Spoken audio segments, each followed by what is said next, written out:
Hello प्यारे बच्चों, स्वागत है आपका आज की इस वीडियो में। आज की इस वीडियो में आपको बताऊंगा कि जो बच्चे पढ़ाई को लेकर सीरियस नहीं है उनको कैसे सीरियस होना है, और जो बच्चे स्टार्टिंग से ही अपने बोर्ड एग्जाम को लेकर सीरियस हैं तो उनको आगे चल के कैसे पढ़ाई करनी है। ठीक है, तो सबसे पहले मैं उन बच्चों की बात करूंगा जो बोर्ड्स को लेकर बिल्कुल भी सीरियस नहीं है, जिन्होंने अभी तक पढ़ाई करना शुरू नहीं किया है। तो मेरे प्यारे बच्चों, मैं आपको बता दूं, सबसे पहले आप अपना एक गोल सेट करो। जब तक आप अपने गोल सेट नहीं करोगे तब तक आप अपनी लाइफ में कुछ भी अचीव नहीं कर पाओगे।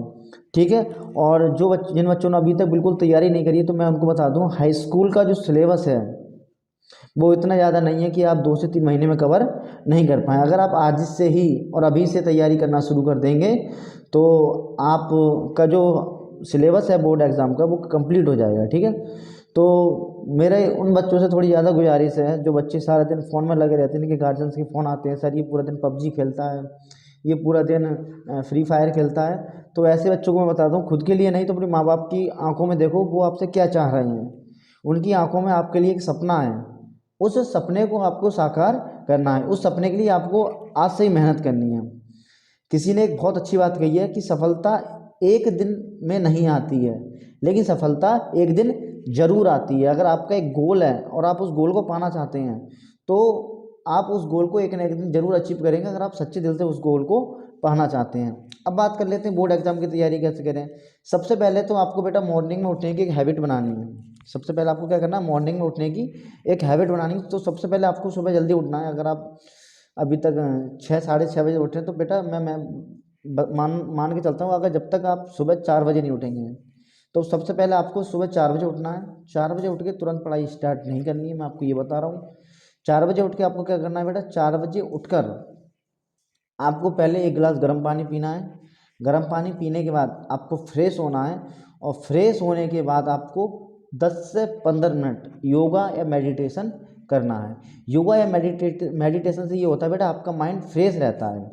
और योगा और मेडिटेशन के बाद जब आप पढ़ाई करना स्टार्ट करेंगे, ठीक है, जब आप पढ़ाई करना स्टार्ट करेंगे, आपको पता है सर्दियों के दिन हैं तो बच्चों की एक बहुत बुरी हैबिट क्या होती है, वो बेटा बेड पे रजाई ओढ़कर पढ़ना शुरू कर देते हैं।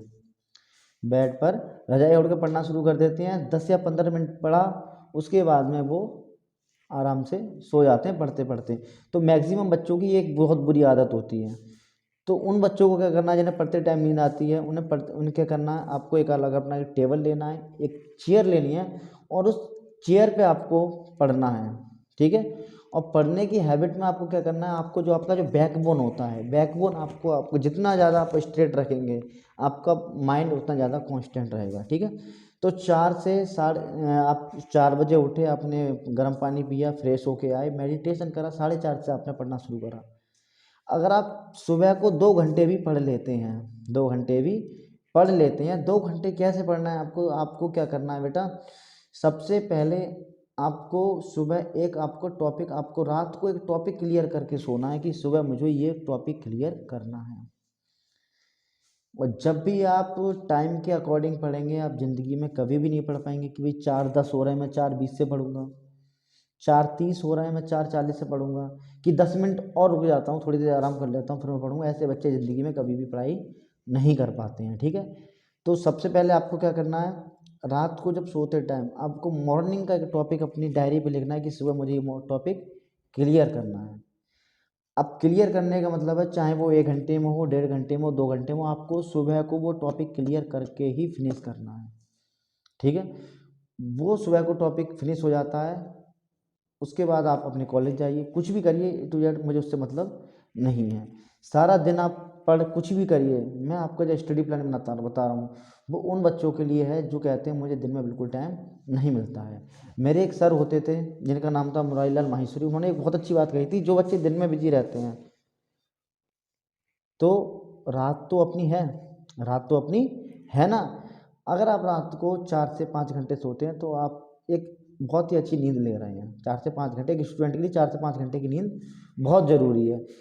ठीक है, 4 से 5 घंटे की नींद उनके लिए थोड़ी प्रॉब्लम हो जाती है जो लोग ऑफिस में वर्क करते हैं, उनका एक स्ट्रेट रूम पूरे दिन कंप्यूटर के सामने बैठते हैं तो वो बहुत ही ज़्यादा हार्मफुल होती है। अगर एक स्टूडेंट 4 से 5 घंटे की नींद ले रहा है, इट इज़ वेरी गुड। ठीक है, बहुत अच्छी बात है ये। अब सुबह को आप कॉलेज गए, कॉलेज से आए, 10-15 मिनट 20-25 मिनट आपने आराम करा, उसके बाद आपने लंच करा और आप रेस्ट कर लीजिए। मैं सुबह का बिल्कुल टाइम टेबल बता ही नहीं रहा हूँ, ठीक है। शाम को 8 बजे तक डिनर करिए, 8 बजे तक डिनर कर लीजिए। आप 8 बजे तक आपको पूरा फ्रेश होना है, बिल्कुल डिनर कर करके आपको एकदम फ्री होना है, ठीक है। अब 8 बजे से आपके स्टडी प्लान बता रहा हूँ मैं। अब 8 बजे से आपको स्टडी करनी है। अब सुबह आपने जो टॉपिक क्लियर करा था, आपको उसको 15 मिनट देखना है, 15 मिनट उस टॉपिक को देखना है और 15 मिनट उस टॉपिक को क्लियर करके कि आपका वो कंप्लीट हो चुका है, उसके बाद आपको एक नया टॉपिक लेना है, ठीक है। नया टॉपिक लेना है, उस टॉपिक को भी क्लियर करके ही सोना है। पढ़ाई का मतलब ये कह रहा हूँ मैं, जो भी आपको, जैसे आज आपने ले लिया reflection of light, first chapter ले लिया रिफ्लेक्शन ऑफ लाइट, तो आपको जब तक ये टॉपिक कंप्लीट नहीं हो जाता है तब तक आपको दूसरा टॉपिक नहीं लेना है। मेरा बस कहने का मतलब ये है, ठीक है। तो ये तो होगी बात टॉपिक वाइज की। दूसरी बात होगी बच्चे पढ़ाई कैसे करें। तो आपको जो प्रीवियस ईयर के एग्ज़ाम होते हैं, प्रीवियस ईयर के जो पेपर होते हैं, आपको उनको भी सॉल्व आउट करना है, ठीक है। आपको उनको ज़रूर देखना है। जब तक आप प्रीवियस ईयर के एग्ज़ाम नहीं देखेंगे तब तक आपका वो उतनी अच्छे ज़्यादा नंबर्स आपके नहीं आ पाएंगे। तो प्रीवियस ईयर से क्या होता है, 30 से 40% आपको प्रीवियस ईयर का 100% आपको हर एग्ज़ाम में देखने को मिलता है। उसके बाद में आपको क्या करना है, रात को आपको 8 बजे से, मान के चलिए आप रात को 8 बजे से आपको 11 से 12 बजे तक आपको अच्छी खासी, मतलब आपको स्टडी करनी है। और ये स्टडी में एकदम वो नहीं बता रहा हूँ कि आपको 8 से 12 तक आपको लगातार पढ़ते ही रहना, तो आपकी थोड़ी बॉडी में थोड़ा आपका तनाव आ जाएगा। इसलिए आपको क्या करना है, हर आधा घंटे में आपको 5 मिनट का ब्रेक आपको खुद को देना है। आप चेयर से उठे और आपको थोड़ी देर वॉक करना है, आपको माइंड फ्रेश हो जाएगा, ठीक है।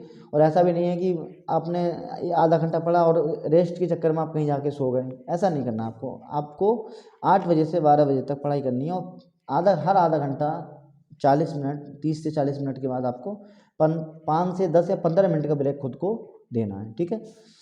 और ये तो रही बात आपकी स्टडी की। और सबसे बड़ी चीज़ है आपको ऑनलाइन स्टडी। ऑनलाइन स्टडी मैं बता रहा हूँ, अगर आप ऑनलाइन स्टडी करते हैं, अगर आपने कोई ऑनलाइन बैच ले लिया है, तो मैं सारे बच्चों को बता रहा हूँ, आप 2 घंटे से ज़्यादा कभी भी आप ऑनलाइन स्टडी मत करिए। क्योंकि जो स्टूडेंट की जो एज होती है, ये अभी कंप्यूटर पे बैठने लायक आपकी एज नहीं है, मोबाइल के सामने बैठने की एज नहीं है। जितना आप नोट्स से ज़्यादा पढ़ाई करेंगे उतना आपको सबसे अच्छा रहेगा। 2 घंटे से ज़्यादा आपको ऑनलाइन स्टडी नहीं करनी, चाहे किसी का भी बैच लिया हो, चाहे आपने बाईजूस का लिया हो, चाहे आपने वेदांत का लिया हो, चाहे आपने वेदांतु का लिया हो, आपने A to Z किसी का भी बैच लिया हो, आपको 2 घंटे से ज़्यादा ऑनलाइन स्टडी नहीं करनी है, ठीक है बेटा। और दूसरी चीज़, आपको अपने खान पान का काफ़ी ध्यान रखना है, क्योंकि स्टडी जो हमारा एग्ज़ाम टाइम होता है एक बहुत ही ज़्यादा हार्मफुल टाइम होता है, जिसमें आपको जब तक आप अपनी हेल्थ का ध्यान नहीं रखेंगे तब तक आप उतना ज़्यादा अच्छी तरीके से पढ़ाई नहीं कर पाएंगे। आपको अपने खान पान का ध्यान अच्छे से रखना है, चाय का यूज़ कम करना है, चाय गैस बनाती है, ठीक है बेटा। ऊपर से आपको एक मौसमी फल हमेशा खाना है।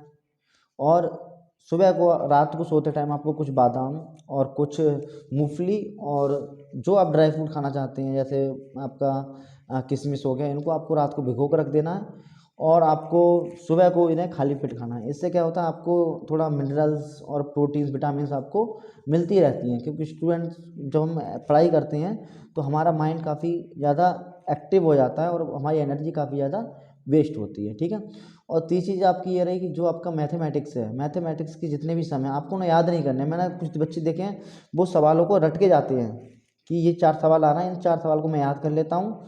और आपका हाफ ईयरली एग्जाम होता है 9th 10th का, उनमें आप वो रट के जाते हैं, पूरे सवाल जो कि उतार देते हैं, ठीक है। उनको मैं बता दूं कि जो आपका बोर्ड्स का एग्ज़ाम आता है उसमें ज़रूरी नहीं है जो बुक का सवाल हो आपका वही सवाल आए, उससे रिलेटेड सवाल आएगा जो आपका सिलेबस में दिया हुआ है या फैक्टर दिया हुआ है। तो जरूरी नहीं है जो फैक्टर आपकी बुक में दिया हो वही फैक्टर आए, सवाल का फेस चेंज हो जाएगा लेकिन सवाल का कॉन्सेप्ट वही रहेगा, कॉन्सेप्ट चेंज नहीं होगा। कॉन्सेप्ट वाइज सवाल आएंगे, डिजिट चेंज हो जाएंगे, नंबर चेंज हो जाएंगे, इस बात का आपको बहुत ध्यान रखना है, ठीक है। और तीसरी चीज़ आपको क्या करनी है, आपको एक हैंड राइटिंग नोट्स जरूर बनानी है। जो भी आप याद कर रहे हैं उनका हैंड राइटिंग नोट्स आपको जरूर लिखना है, इससे आपकी स्पीड टेस्ट का पता चलता रहता है। हफ्ते में एक दिन आप अपना स्पीड टेस्ट करिए, जो आपका प्रीवियस ईयर का पेपर है, ठीक है। संडे टू संडे आप एक प्रीवियस ईयर का पेपर लीजिए और उसको देखिए आप कितने घंटे में सॉल्व कर रहे हैं।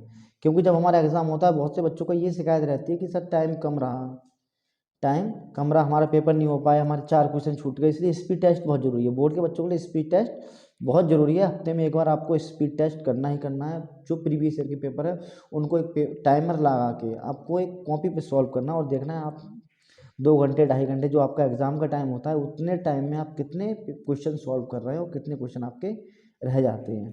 ठीक है बेटा, तो आई होप आप ध्यान लगा के पढ़ेंगे अपने। और जो मैंने बताई थी एक लाइन मैंने बोली थी, अपनी घर वालों की, माता पिता की आंखों में देखना है कि वो आपसे क्या चाह रहे हैं, क्या सपना है उनका, और वो आपसे क्या क्या उनकी एक्सपेक्टेशन है, उनकी क्या क्या आपसे उम्मीदें हैं, आपको उनकी उम्मीदों पर खरा उतरना है। बस इसी के साथ मैं अपनी वाणी को विराम देता हूँ। और इस वीडियो को ज़्यादा से ज़्यादा शेयर करिए और मेरे चैनल को सब्सक्राइब करिए, क्योंकि जो हमारा चैनल है वो पूरा स्टडी से रिलेटेड है। हम उसमें स्टडी से रिलेटेड सारी बातें बताते रहते हैं। बच्चा हो या बड़ा बच्चा, छोटा बच्चा हो या बड़ा बच्चा हो, सभी के लिए वीडियोज़ आपको मिलती रहती हैं। हमारी जो एकेडमी है वो दिन पे दिन काम करती जा रही है गाँव के बच्चों को सुधारने के लिए। 1 घंटे में बच्चों का सिलेबस नहीं हो पाता था, हम बच्चों को 2 से 3 घंटे का एक्स्ट्रा क्लास देते हैं। 1 से 2 टीचर हमने रखे हुए हैं, 2 से 3 टीचर हमारे एकेडमी में, ताकि जो बच्चों के कॉन्सेप्ट हैं वो क्लियर हो सके। हम छोटे छोटे बच्चों को 3 घंटे की क्लास इसलिए दे रहे हैं। ठीक है, तो आई होप आप मेरी बात से काफ़ी संतुष्ट होंगे। और फिर से कहूँगा, बोर्ड का टाइम बहुत ज़्यादा नज़दीक है, बच्चों को सीरियस होना है, अपनी माता पिता का सपना पूरा करना है, और इसी उम्मीद के साथ हमको पढ़ाई करनी है कि हमको एक गोल बनाना है। उस गोल के साथ ही हमको आगे बढ़ना है कि हमको आगे करना क्या है। जब तक आप अपना एक गोल सेट नहीं करेंगे, आप लाइफ में कुछ भी अचीव नहीं कर पाएंगे। कुछ लोग कह रहे थे सर हमको सपने बहुत आते हैं, सपने बहुत आते हैं, तो मैं उन्हें एपीजे अब्दुल कलाम की, जो हमारे पूर्व राष्ट्रपति थे, उनकी एक बहुत अच्छी कविता है, मैं आपको वो सुनाना चाहता हूँ।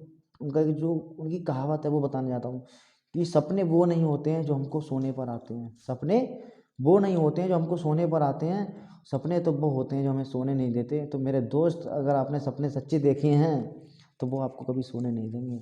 आप ये कह ही नहीं पाएंगे कि सर हमको पढ़ते पढ़ते नींद आ जाती है, सर हमारा पढ़ाई में मन नहीं लगता है। अगर आपने सच्चे दिल से कोई सपने देखे हैं तो ना नींद आएगी आपको, ना आपका मन भटकेगा, ये आप देख लेना।